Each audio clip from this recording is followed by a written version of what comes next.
నమస్కారం. తెలంగాణలో వివిధ జిల్లాల్లో అభివృద్ధి కార్యక్రమాలు, ముఖ్య సంఘటనలు, తాజా వార్తలతో మన విలేకరులు ఎప్పటికప్పుడు అందిస్తున్న నివేదికలు వింటున్నాం. ఈరోజు మహబూబ్ నగర్ జిల్లా నుంచి మన విలేకరి గోకులం రవికుమార్ యాదవ్ అందుబాటులో ఉన్నారు. నమస్తే రవికుమార్ గారు.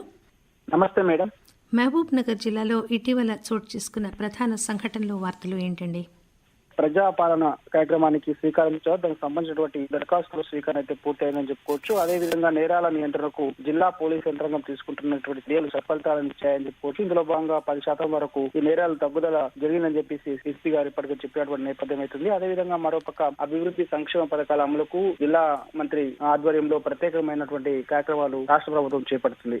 కేంద్ర ప్రభుత్వం ప్రతిష్టాత్మకంగా చేపట్టిన ఈ వికసిత్ భారత్ యాత్ర మహబూబ్ నగర్ జిల్లాలో ఏ విధంగా కొనసాగుతోంది? వికసిత్ భారత్ యాత్ర మహబూబ్ నగర్ జిల్లాలో విజయవంతంగా కొనసాగుతుందని చెప్పుకోవచ్చు. ఈ యాత్రను కేంద్ర భారీ పరిశ్రమల శాఖ మంత్రి మహేంద్రనాథ్ పాండే మహబూబ్ నగర్ జిల్లాలో ప్రారంభించడం జరిగింది. ఈ కార్యక్రమానికి బీజేపీ నాయకులతో పాటు ఇతర అధికారులు మరియు పలువురు ప్రముఖులు పాల్గొన్నారు. అందులో భాగంగా ఈ వికసిత్ యాత్ర వాహనాలు మహబూబ్ నగర్ జిల్లా వ్యాప్తంగా ప్రతి గ్రామంతో పాటు మండలాలతో పాటు అనేక ప్రాంతాల్లో తిరుగుతున్నాయి. కేంద్ర ప్రభుత్వానికి సంబంధించినటువంటి అభివృద్ధి సంక్షేమ పథకాలను ఆ వ్యాన్ లో ఎల్ఈడి వ్యాన్ ద్వారా ప్రజలకు దాని ద్వారా అవగాహన కల్పిస్తున్నారు. పార్లమెంట్ ఎన్నికలు దగ్గర పడుతున్నాయి కదా, మహబూబ్ నగర్ జిల్లా అధికారులు ఏ విధంగా సన్నద్ధం అవుతున్నారు ఎన్నికల నిర్వహణకి?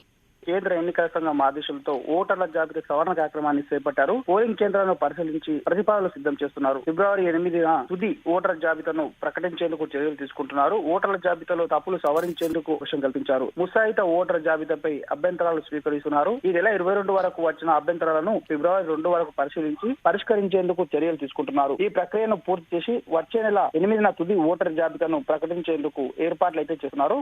ఈ 2023 వార్షిక నేరాల నివేదికను మహబూబ్ నగర్ జిల్లా ఎస్పీ హర్షవర్ధన్ ఇటీవల ప్రకటించారు కదండి, అందుకు సంబంధించిన వివరాలు ఏంటి?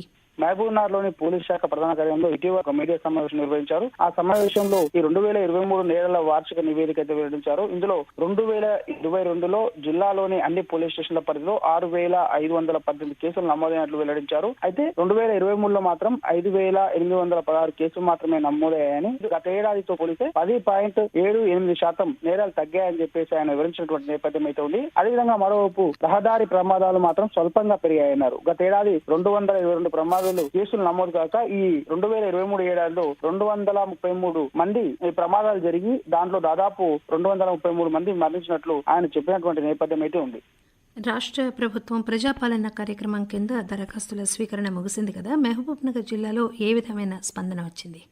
అయితే రాష్ట్ర ప్రభుత్వం ఎంతో ప్రతిష్టాత్మకంగా ఎన్నికల సమయంలో కాంగ్రెస్ పార్టీ ప్రజలకు ఇచ్చినటువంటి వాగ్దానాలు ఏవైతే ఉన్నాయో వాటన్నిటిని అమలు పరిచేందుకు ఈ ప్రజాపాలన అనే పేరుతో ఒక కార్యక్రమానికి శ్రీకారం చుట్టింది. ఇందులో భాగంగా అన్ని రకాలైనటువంటి సంబంధించినటువంటి పథకాలను అర్హులకు గుర్తించేందుకు ఈ ప్రజాపాలన కార్యక్రమాన్ని శ్రీకారం చుట్టింది. మహబూబ్ నగర్ జిల్లా వ్యాప్తంగా 692 గ్రామాల్లో 198 బృందాలు, 19 పురపాలికల్లో 385 బృందాల చేత ఈ ప్రత్యేక కార్యక్రమాన్ని శ్రీకారం చుట్టారు. మహబూబ్ నగర్ జిల్లా వ్యాప్తంగా మాత్రం ప్రజల నుంచి ఈ విశేష స్పందన వచ్చింది. గ్రామాలతో పాటు పట్టణాల్లో, వార్డుల్లో ఎక్కడికెక్కడ ఈ ప్రజాపాలన కార్యక్రమానికి శ్రీకారం చుట్టడంతో పాటు అటు అధికారులు కానీ జిల్లా కలెక్టర్ ఎప్పటికప్పుడు నేతృత్వం వహిస్తూ ప్రజల నుంచి అప్లికేషన్ స్వీకరించేందుకు ప్రత్యేక కార్యక్రమాన్ని చేపట్టారు.